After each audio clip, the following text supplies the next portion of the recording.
Hello, everyone, and thank you so much for joining us for today's MobileCause webinar, Powerful Storytelling for Virtual Fundraisers, How to Increase Impact and Community. Now, we are now firmly planted in a world of virtual and online fundraising events, and that means your nonprofit needs strategies to endear your cause to your community, even when you can't host an in-person event. Now, one of the most effective ways to do that is through crafting powerful storytelling around your nonprofit. Now, today we have a very special storytelling for nonprofits expert who's going to show you just how it's done, so your virtual fundraiser is both authentic and compelling. And we also have our resident fundraising expert, Christy Noel, who will share how real nonprofits like yours have used storytelling strategies and online tools to create their own engaging and inspiring virtual fundraisers. Now, before we get started, please note that we welcome your participation and we're here to answer your questions. So be sure to submit them into the questions box on your GoToWebinar control panel. We have fundraising experts behind the scenes to answer questions during the webinar, and at the end when we'll hold an open Q&A session with our presenters for any additional questions. Now, we hope you enjoyed today's presentation, and as a quick reminder, we will be sending out the recording and the slides to all our registrants afterwards. Okay, so today's webinar, here we go. Today's webinar is presented by MobileCause. MobileCause understands the everyday challenges nonprofits face, constantly confronted with limited resources, yet still expected to expand your impact. You shouldn't have to face these challenges alone. And that's why MobileCause offers more than just comprehensive fundraising software. We also provide one-on-one strategy from dedicated fundraising specialists and have the industry's best support team ready to provide assistance 24/7. At MobileCause, we're just as committed to your cause as you are, and together we can grow your nonprofit like never before.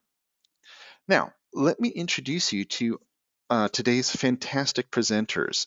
Vanessa Chase Lockshin is president of the Storytelling Nonprofit, author of the book, The Storytelling Nonprofit, A Practical Guide to Telling Stories That Raise Money and Awareness, and the creator of immersive online training programs for nonprofit professionals. Vanessa has helped clients raise millions of dollars, increase monthly giving programs, improve donor retention rates, create donor stewardship plans, and develop winning digital strategies that empower fundraising professionals.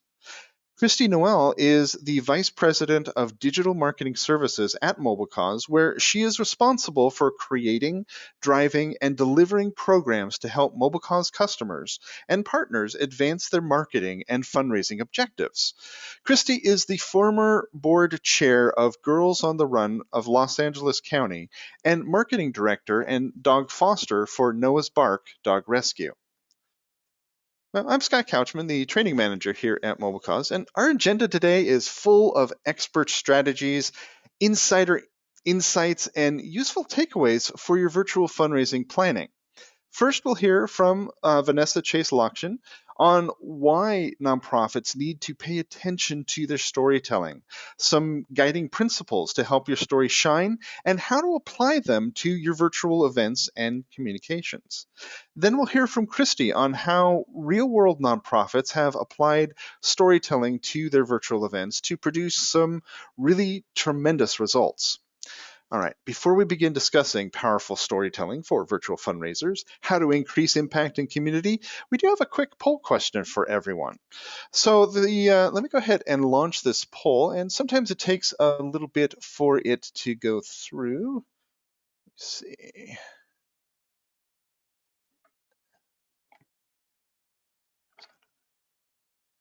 Okay, so let me go ahead and launch this one here. How do you feel about your nonprofit's storytelling skills? And the four choices we have are not great, I'm at a loss for words. Second choice is, okay, there's a beginning and an end, right? Choice 3 is good, I can keep my colleagues entertained. And 4, wonderful, Hollywood should be calling. So let's see what responses we're getting here. And all right, getting a lot of good response.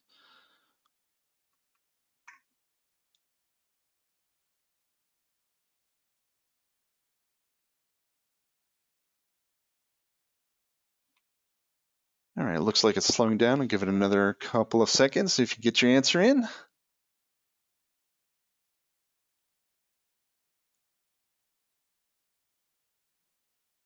All right, we'll go ahead and close this poll. Let's take a look at those results real quick here. So it's nice to see here. We have a good mix here. Looks like we don't have any up and coming Hollywood writers necessarily. Got a few in there, but nice to see these results. So it's interesting to see where all of you are. All of you where you're at with using storytelling in your virtual campaign. So good news.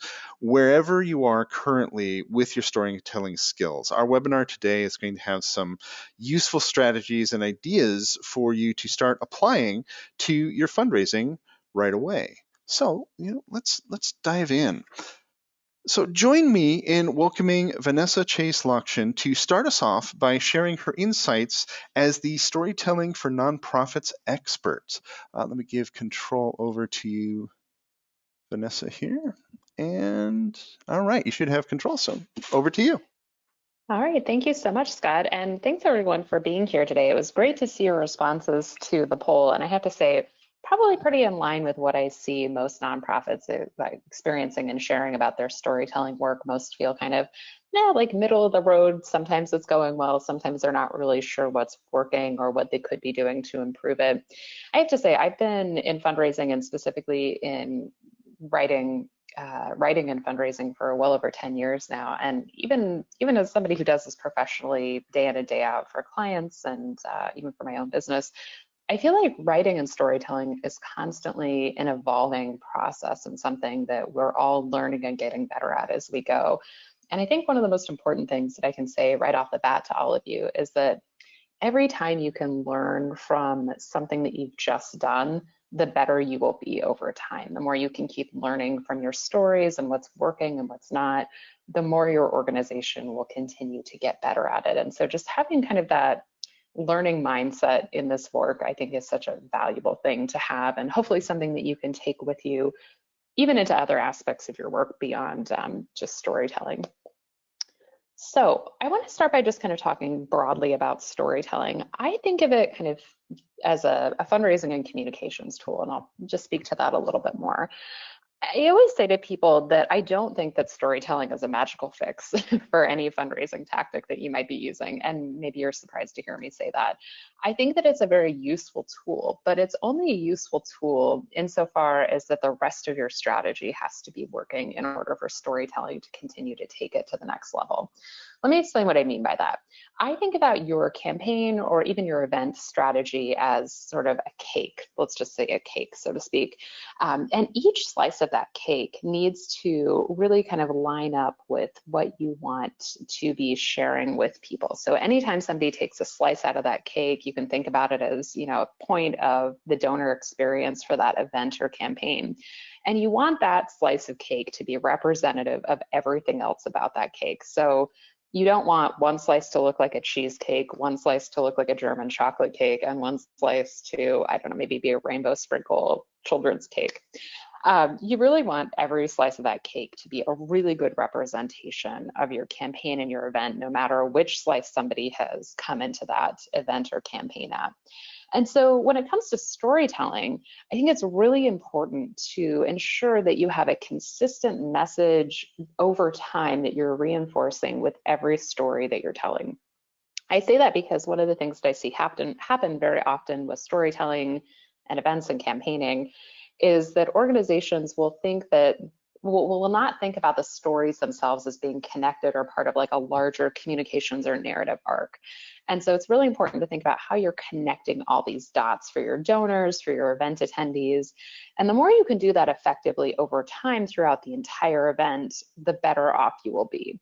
So one of the things that you can think about doing right from the beginning of your virtual fundraiser and your virtual event is just think about every touch point that your donors or your event attendees will have from the time you first tell them about that event to their post-event experience, and how you're really creating consistency over time with your stories and with your messaging. It's a really valuable thing to think about, and I think ultimately it will make you far more strategic in how you approach storytelling, how you approach your fundraising, and even how you approach communications for that event. One of the other things that I think is extremely important about storytelling that I spend a lot of time thinking about, especially in the last couple of years, is how storytelling helps us really to establish connection and community. I think this year in particular is a year where people are really seeking community and connection in their lives for a whole kind of ecosystem of reasons that I'm sure a lot of you can relate to. And I think that stories and events can really help to facilitate that sense of connection and community. I really think it's valuable for organizations and nonprofits especially to understand themselves as a community builder, or having at least the ability to build community. And the reason why I say that is because, of course, you want your donors to feel some sense of connection to your organization, but you want them to feel like they're really a part of something much bigger than themselves. That's really what draws people into movements, into communities, and keeps them there and engaged for the long run. And so I think it's really helpful to think about your storytelling as one way that you're bringing people into that community and giving them more and more reasons to identify with that community, feel like they are a part of that community, and really feel like there's some things about them as like the essence of who they are as an individual that resonate with the community that they see reflected to them. So there's a lot of ways that this happens. But I think that there's sort of four main ways that we can kind of plug into the essence of who people are and how we build community.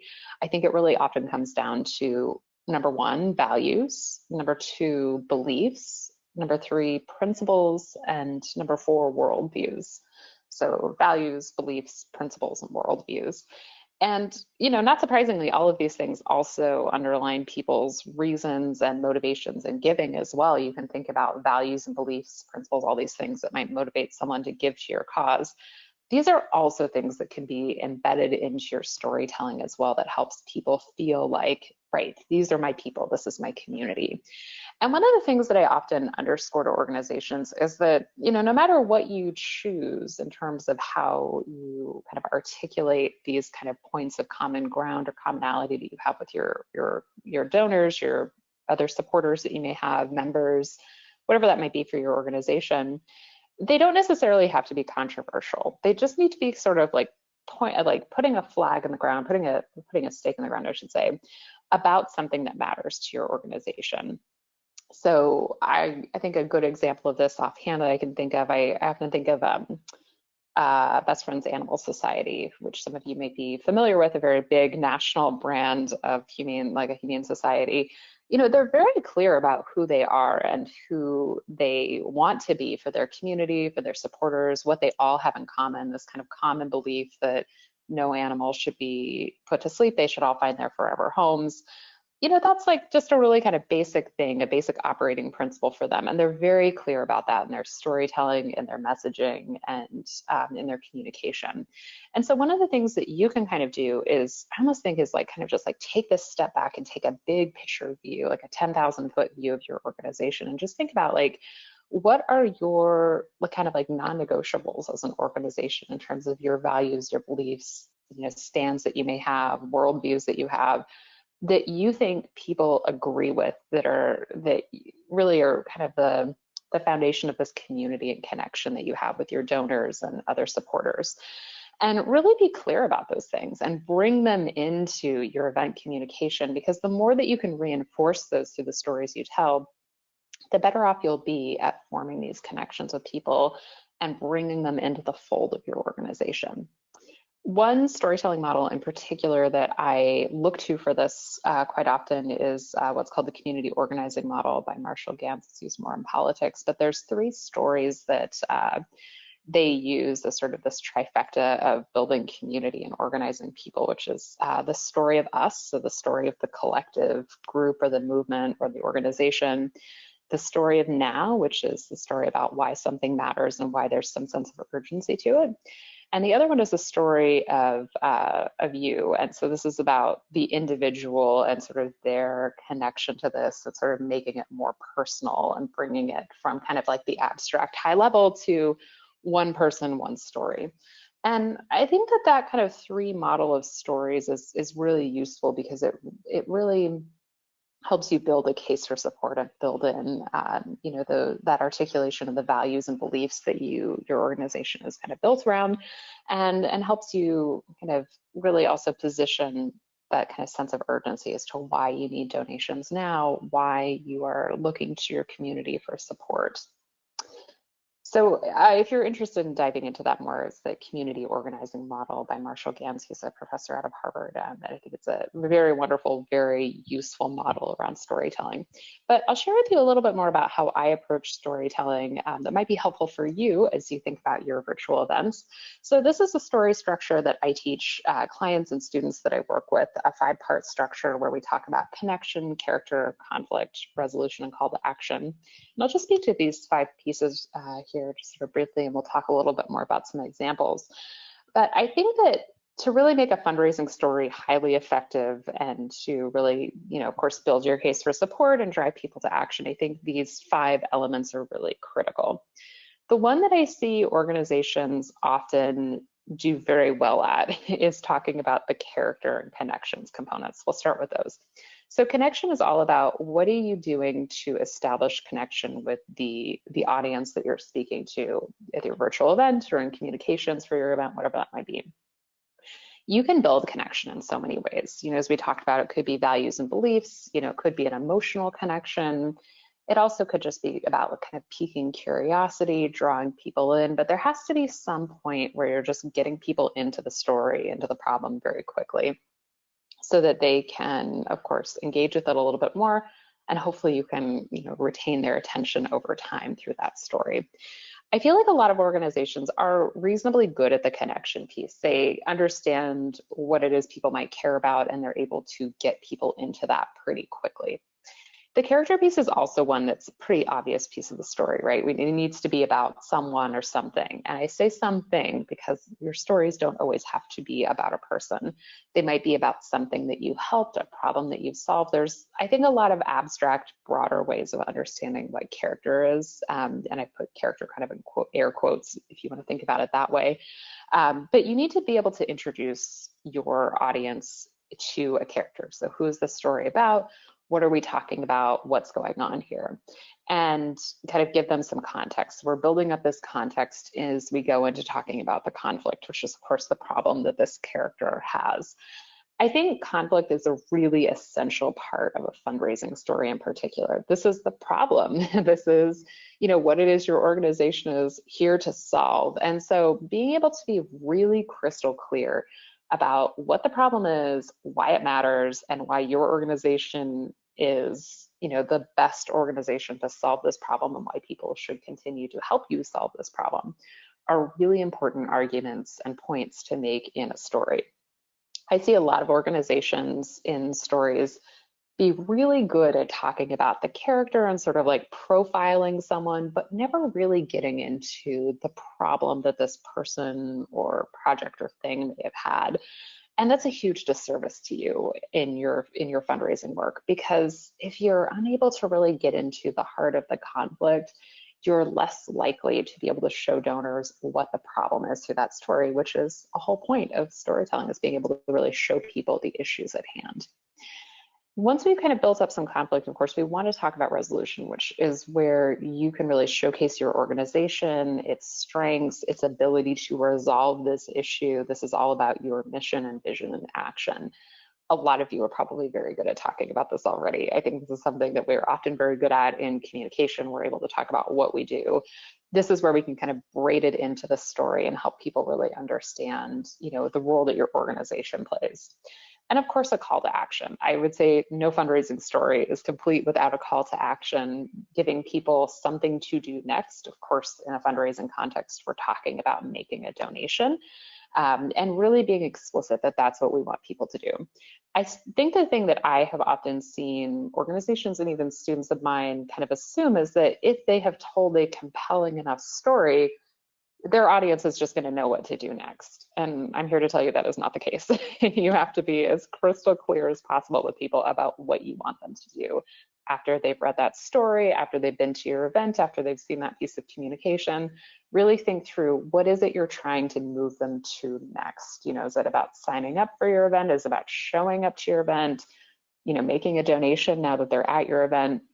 Whatever that is, I would encourage you to just personally be very clear about what it is you're trying to drive them towards, so that you can be more effective in how you position that call to action and ultimately get people to that point in the donor experience and even in your event attendee experience as well.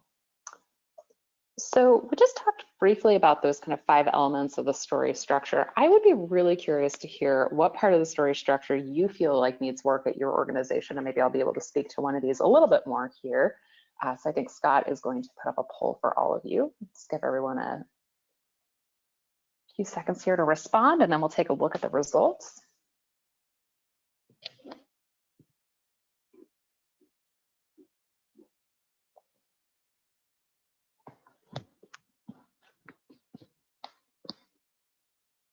Right. How are we doing, Scott? Almost time to show the results on that poll?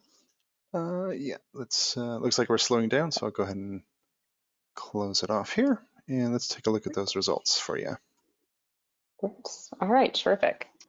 Yeah, so a lot of you have said, or I would say a lot of very similar responses. So parts that need work for a lot of you are talking about conflict and also the character piece and the call to action. So let me just talk a little bit more about conflict here, and I'll just go back to the last slide. I think I can do that. All right, let's just go back one. So we'll look at the structure here one more time. So a lot of you talked about conflict being one area that you feel like needs work for your organization. So a couple of things I can say about conflict that might be helpful to all of you as you think about this for your stories.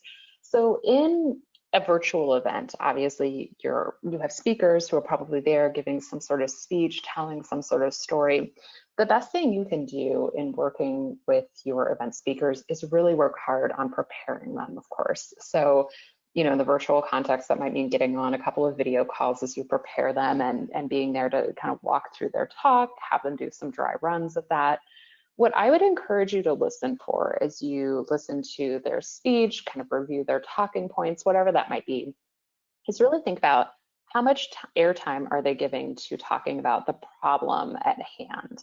So if this is somebody who's been helped by your work, a beneficiary, this should be pretty clear. They probably came to your organization to access a program or service because of some specific problem. And so you really want to make sure, what was that problem? Is that highlighted really clearly in their speech? And what I try to do when I interview people for stories is really kind of pull that apart a little bit more. So why was this problem such a big deal in their life? Why did they feel like they needed some help with it? What about your organization seemed like it would be helpful to solve this issue for them? One of the questions that I often ask when I talk to people about the problem or something at hand in their personal story is when they talk to me about, the problem that they were having, is I often ask this question, like, how did that feel? Sometimes it'll be like, how did it feel when, like when you realized this was an issue, or how did it feel when you realized you needed help? But asking about how someone felt in that moment is such a powerful tool in your ability to facilitate this story being told, because it will help get them into the emotional state and the emotional qualities of that story. It becomes less about the factual information of the story and more about a really robust emotional experience that they're then sharing with other people. It's very easy, I think, in nonprofit storytelling to give a chronology or sort of a chronological recounting of something that happened and totally miss the emotional experience and the really key emotional parts of that story. So really tapping into, the emotional piece of that conflict, I think, is something that you can do to really improve that part of your story structure. And as you work with people in prepping them for virtual fundraisers, this is something that you can absolutely do in your role as sort of coaching someone and helping them through that piece. So I just wanted to quickly talk about an example, and I'm going to hand it over to Scott and Christy to talk about some more examples. One example I saw of a virtual event recently that I thought was really great was from the Washington Environmental Council. And this screenshot here is just from their post-event page where they kind of collected all of the talks that people gave throughout their virtual event. And what I think is really great about some of the individual speeches that people gave was that each speech really reinforces a central message that their virtual event was focused on and uses a very different perspective and a point of connection to connect with the audience viewers. So obviously during an event, you're going to have multiple people speaking. And I think it's really great to think about, well, how can each of these people connect with different members of our audience? How can we kind of draw them in through these different perspectives? And if you remember at the beginning of this part of my talk, I talked about kind of the cake analogy about how your event needing to be sort of a whole cohesive cake. And each of these speeches you can kind of think about as a different slice of that cake. And so the more you can kind of make sure they feel cohesive, they're from the same cake as we talked about earlier, you know, the more your event will feel really polished. There'll be kind of a clear through line on the creative of your stories, and the ability to just kind of make that a really powerful experience for people. And I just saw a quick question that came in here. So someone asked, what is your advice when you have to keep characters' identity confidential? So great question. I get this question all the time from folks who work for organizations where they're working with people who are at risk or have you know, other sort of issues at hand where they need to keep people's identities confidential. It might even be HIPAA related if you work in healthcare. There's lots that you can do. So the first and probably best piece of advice I would give you is to not assume that people actually do want to remain confidential. And this is something I encounter quite a bit in healthcare. I think there's kind of an assumption of, oh, we have HIPAA regulations and therefore we can't actually talk about anyone individually. You absolutely can. You just need to get their permission. And so that's one step that you can take.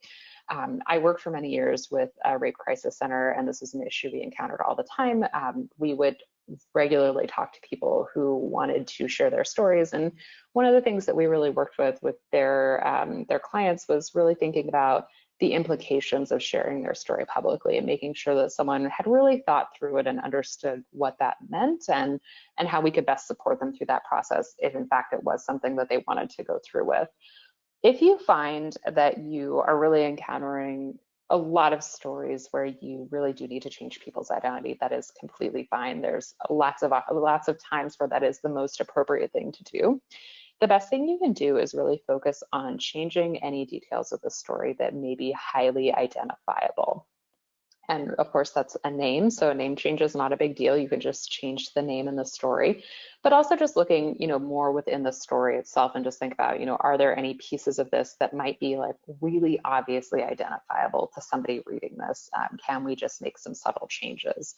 I remember one story in particular for the Rape Crisis Center that I worked with for a while. We had one story of with it where we wanted to talk about the kind of like the point of connection of like somebody coming in and getting their first counseling session. The staff usually offered that person a beverage, and they were talking about a really young girl who came in for counseling, and her beverage choice was something that you would typically think of as like a really young kid. And so we changed that because we felt like it was like very identifiable for this girl and her family. And that was one way that we were able to kind of modify that to maintain her confidentiality, but still share the story because that was something that she and her family had said that they wanted to do. So I hope that helps answer your question. A very good question. I think it's something that's really important to think about. I'm going to hand it back to Scott so we can keep talking about some examples of virtual events.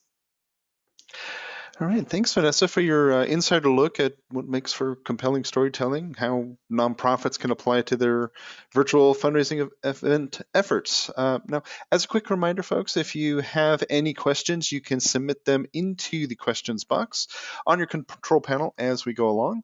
And so now, let me switch us over here to Christy. Give me a sec. There we go. So now let's hear from Christy Noel on how nonprofits have used storytelling strategies and online tools in their virtual fundraising events, and how you can too. Christy?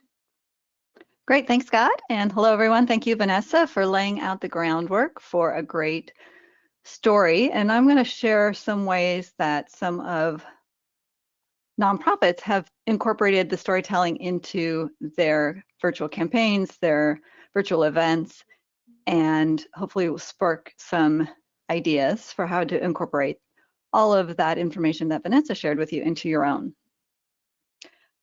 Genesis Community Health is they provide transitional healthcare and social and spiritual support to low-income, uninsured individuals in Idaho. And they had to pivot their in-person event into a virtual event in the spring. And what they did is they, instead of having a dinner gala with what was supposed to have the Boise Boys of Home and Garden, they made it into a live Q&A. So they still were able to incorporate their storytelling of their organization into this event. And a couple things of note here: they had no previous relationship with the Boise Boys. They didn't have an in per se or a relationship. They just reached out and asked them. And there was a great connection that they made, and I think this is worth of the storytelling, because the Boise Boys transform houses and they loved how Genesis transformed lives. So that was part of the storytelling of how these two men came to be involved in the organization. What they did as part of the live event, oh, and one other fun thing is because they didn't have an in-person dinner, if you wanted, as a virtual viewer, you could get a gift card to a national restaurant and pick up dinner that night, and it was provided by the organization and donated, and have dinner while you're watching the virtual event. What they included in this virtual event was their slideshow. So it was a through the years slideshow, and it told the story of the organization's transformation and ways in which they serve their community, and focused on their accomplishments and impact in the past year. They also showcased their supporters through interviews of beneficiaries. They did a day in the life video, which featured a Genesis staffer who shared their story and experience working for the organization. And then they had their story of helping those in need. Their call to action was by showing how the work needed to continue. So although they encouraged giving throughout the program, they made their biggest appeal by setting up the donor to be the hero in their story. And by partnering with Genesis, they were going to be able to continue to transform lives. And I think that's a key element of storytelling, is making sure your donor knows that they are the hero of the story, and all of the good work that you do is only possible by their support. And then they closed by showing success stories so that the donor, the supporters, could see all of the good work that they've done by them supporting the organization and see how it has transformed lives.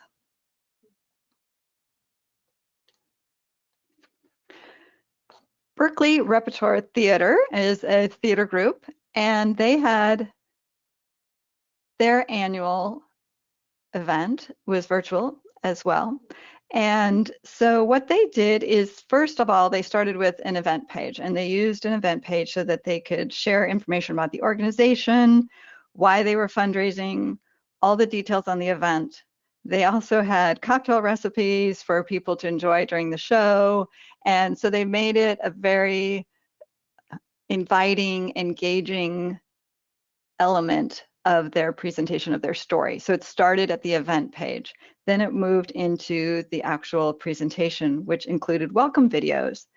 And these videos not only shared the story of Berkeley Rep and its prominence in the artistic community, but it also told the story of how their theater facilities, their artists, and their staff had been affected by COVID. And so that made for a really compelling case for donating and getting involved. They had artist videos with firsthand experiences of what the theater meant to them, what the supporters meant to them. So you had a firsthand telling of this organization and the impact that the supporters make on their lives and on their careers. They had artist funds that painted the picture of the donation's impact. So they had, what it was is basically a support our artists section on their event page. And there you can see how any donation amount is allocated and makes a difference to the organization, whether that's the School of Theater, the prop shop, or a scene shop and scenic art. So understanding how the money is being used and telling the story of each of those elements of where the money can go to make a difference. And not only did the brief statements engage supporters in exactly how their donations helped, but the pictures that they used also were able to tell a story of who they helped. So the students, theater makers, the artisans, and the fabricators themselves.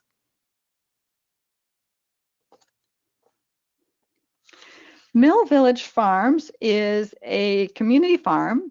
They grow food, they create jobs for young adults, and lately they've been providing food to struggling families in their community. And they've held a couple of these events. They've been so successful, they've done it multiple times. And what they do is they incorporate a virtual cooking class. They provide recipes on their event page, and as well as obviously telling about the organization and the impact they're making. But they had the recipes, they had this cooking class, and then they have a different guest artist doing a live performance. So you have all these different components that all lead to the impact and of the organization of the farming and the fresh food, and how to use this into creating compelling recipes and community and sharing stories around the table of dinner and food. They also had guests share selfies via social media, and they made those into a video so that the guests became part of the story. And this again features the donors as a big part of the organization's success, and it's a great way to say thank you to the supporters by enabling them to be part of the program, part of the presentation.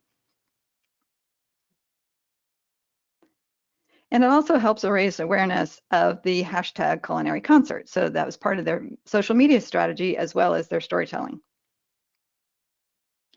They had impact videos that share how the organization is feeding more families during the pandemic, so viewers could see their work in action and see the impact that their support makes. And then lastly, the board chair did a series of thank yous to the volunteers and to the supporters. And as any part of a good story, when you get to the end and the happily ever after, thanking and appreciating everybody involved kind of closes the loop and making sure you recognize all the people that have made a difference.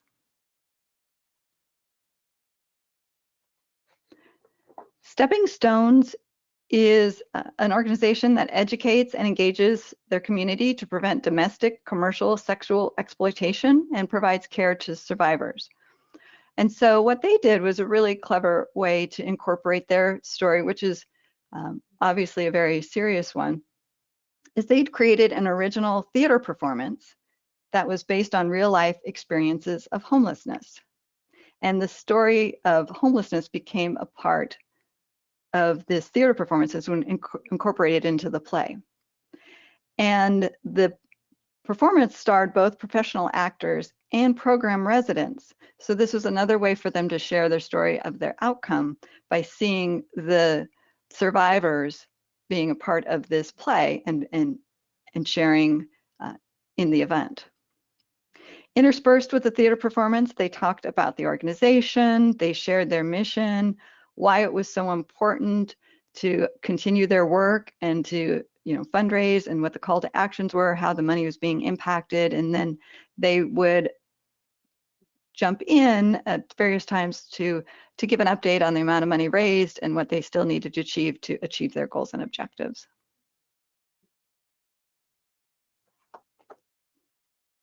So when it's your turn to incorporate storytelling tips into your upcoming campaign, virtual or otherwise, a couple of things to note is as these organizations showed, there's really no one standard way to share your story in a virtual event. There's a number of ways you can do it, but a couple of key elements that you want to keep in mind. It can be any size to fit any format. So your story doesn't have to be a long one if that's not a comfortable way for you to tell a story or produce a video or something like that. It can be bite-sized. In fact, in today's day and age, right, everybody likes shorter and sweeter a lot of times anyway. So there could be different elements. You might have a longer case study or a overview of one particular person, and then you might have little shorter bites. So there's no standard length. And in fact, breaking it into smaller bite-sized communications might be a really great strategy to intersperse throughout your virtual event. And then you can use that as part of your social media strategy as well. You can repurpose it in multiple ways. Your story components don't necessarily have to be in order, but you don't want to skip any. So if you skip the conflict, or you skip the resolution, or you skip the call to action, you've left out a big chunk of your storytelling. So make sure you incorporate all of the elements into your presentation. And then don't forget that you want to have authentic asks or appeals made throughout your program. And what's a little different about a virtual event than an in-person one is that you don't have the same captive audience as you might have in a banquet room or a hotel room or a facility.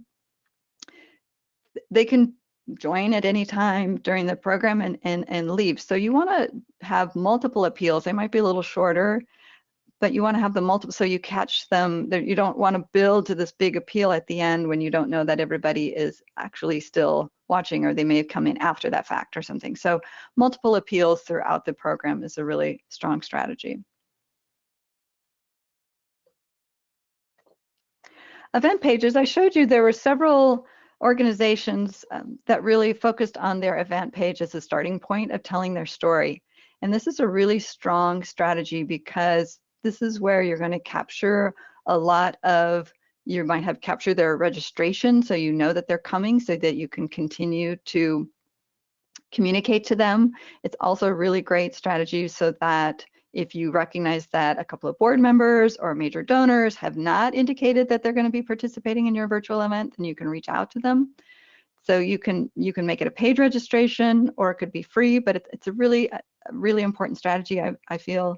And the digital fundraising team here at Mobile Cause always encourages our clients to have some type of registration, just so you know how many people to expect.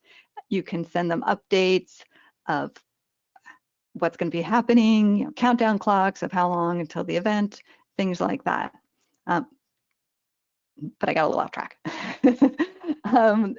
So the event page is really the great starting point for your story. You can showcase your live stream or pre-recorded videos that will also share your story. It's great for viewing your virtual fundraiser. It makes it convenient for donors and encourages replay watching. So if you have an event page or a landing page, is one place where all of your elements of your campaign are housed, then it makes it really easy to promote it because you have one link for all your social media, your email, your direct mail. It's just one link, and then they come back on the night of to watch it, or if it's a week-long event or campaign, they can continue to come back to this one place, and they can donate, they can volunteer. Any calls to action that you want to incorporate are all here in this one place. And you have impact metrics. Another way to tell your story is you can include your impact metrics on your event page of how much a donation of a certain amount, what it will do for the organization. So whether it will feed a family for a month or provide shelter for a week, clothing, a coat in the winter for a child. So this is a really important part of your storytelling because it gives the donor an ability to understand what the needs are and how to become that hero of your story by providing the elements that are needed for you to support your beneficiaries.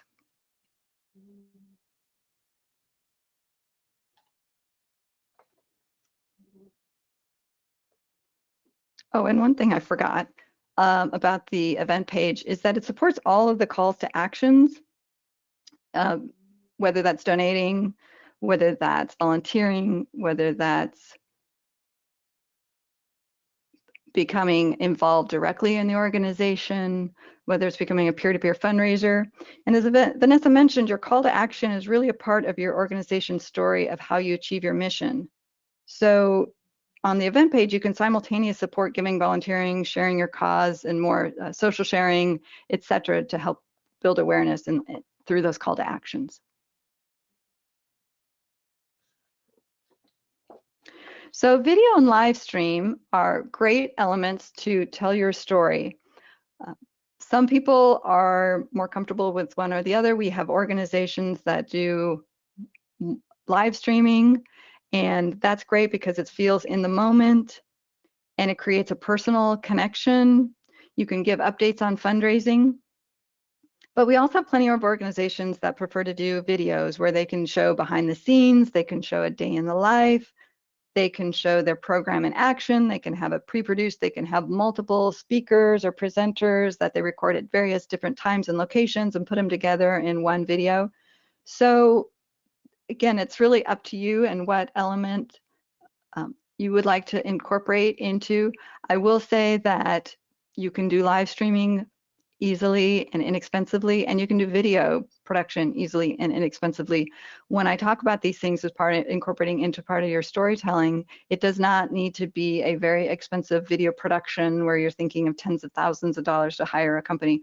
We've had plenty of organizations who've had volunteers use their iPhone, and different volunteers send in their videos shot on their phones, and they've edited it on the software that's on their computer. Or they use somebody on Fiverr. So it does not, I don't want anybody to think that this is a very large, expensive, it can be if you want it to be, but it can also be done very easily with some good volunteers who are well skilled at video production. Probably a lot of teenagers and college students can help with that as well. So if going live does feel daunting, you can pre-record portions of it and unveil them so it feels live. There are ways to use the streaming platforms that they'll schedule it at a certain time so it feels like it's going live at a specific time, and it hit the mark. And that is a great way to kind of have this big hurrah, this big unveiling, but not feeling like you have to be pressured to be ready to do a live stream. And then you'll want to repurpose your parts of the video and elements within your social media. It's a really great strategy we know that video is 4 times more likely to generate emotional response. It's more compelling on video, it usually gets more engagement. So it's a great way to incorporate into your social media strategy, which we're going to cover here in just a second too. And you can add a link to your live stream or video in your text messages and your emails as well. So typically that goes to the event page, and then people can tune in and watch. Creating your storytelling through your social media.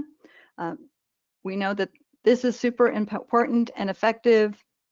And there's a couple strategies that you can do with your social media strategy to incorporate your story and to create engagement. Having compelling text that tells the fight of your mission. So for people who are reading, this is a great way to, and depending upon the social media platform, you obviously have more and less characters to be able to do that. So, but there's a lot of ways to pull at the heartstring and show your story via text. You can also not have to tell your story in one post. You can use multiple posts to tell your story. So you can use different posts to address different aspects of your storytelling. So you might set up your character and then set up your conflict in a different post and your resolution. And so it kind of builds the suspense, keeps the narrative going, and is a great way to be able to address your story in a little longer ways without trying to cram it into one post. Or you can have a mix of have some posts where it kind of covers all of the storytelling in a shorter post. Tag your donors, your volunteers, your board members, and your ambassadors in your post. This is a great way to build your community. It also increases your visibility and in your reach by rallying your supporters around your campaign. You can tell your story on social by sharing your fundraising progress and let people know how close you are to achieving it, and you can need their continued support to be able to achieve your goals. If you exceed your goal, then that's another great way to share about how the community has rallied to support you, and you'll be able to help even more people, animals, causes. And then always increase your engagement with impact statistics, hashtags, tagging, whatever you can do to continue to get your story out there.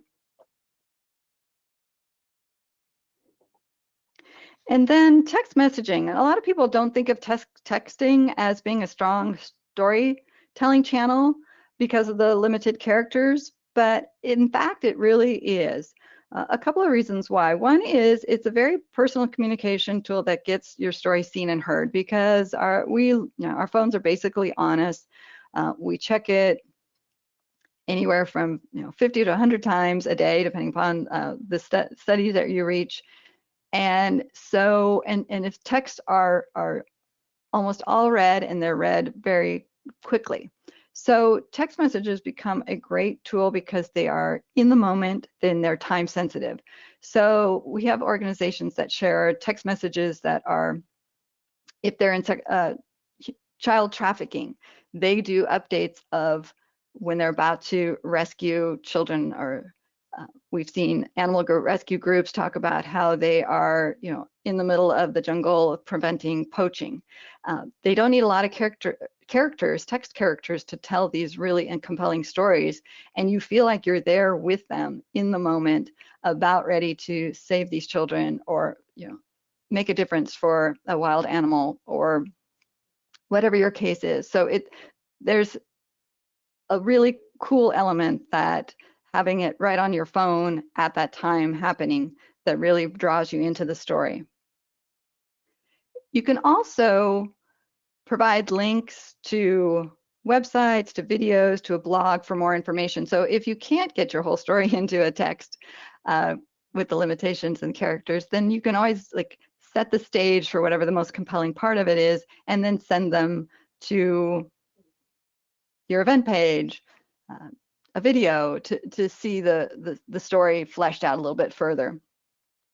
Texting is great for giving updates, fundraising progress, specific initiatives.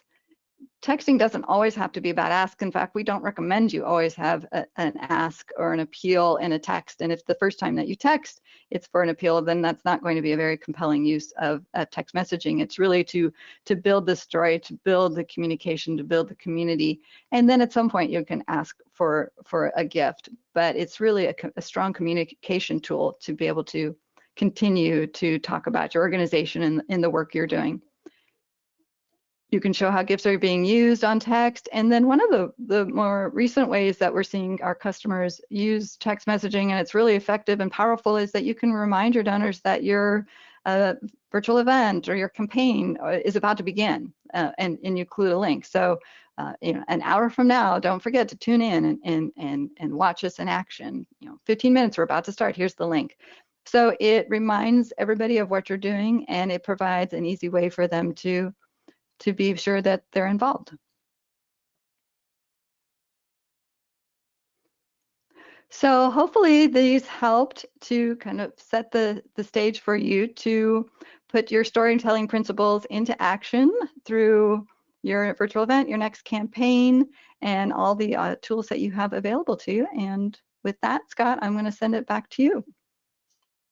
All right, thank you, Christy, for sharing your knowledge with us today. And know these tools and examples are really going to help a lot of people in their upcoming digital fundraising efforts.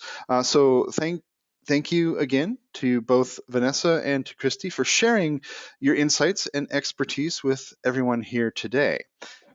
We really hope that you are all looking forward to incorporating these storytelling strategies into your own virtual event campaigns and communications, so you too can achieve outstanding results.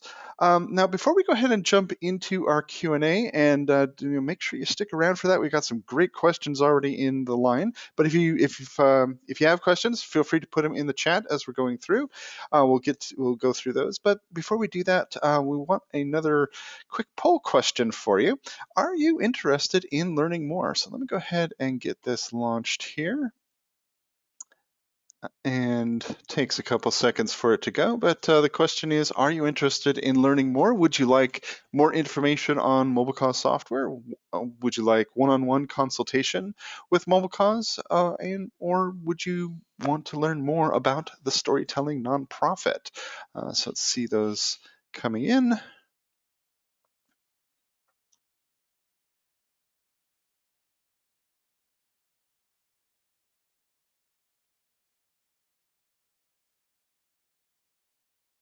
All right, looks like it's slowing down. I'll give another like 5 seconds here.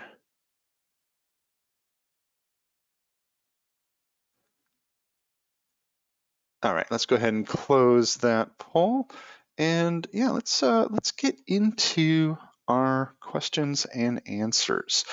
So the first question here, this one looks like it's more for Vanessa. How can you collect stories from clients when you are not working with them? What is the best way to encourage staff to do this?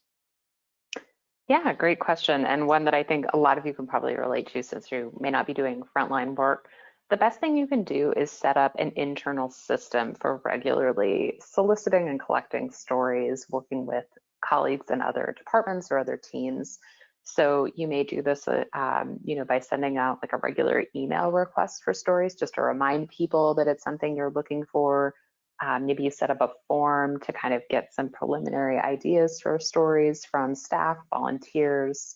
You might even do things like at a team meeting, regularly ask people to share, stories that they've heard, things that have been really touching or really important to them in their work. And that may just give you some new ideas for figuring out stories that you can tell.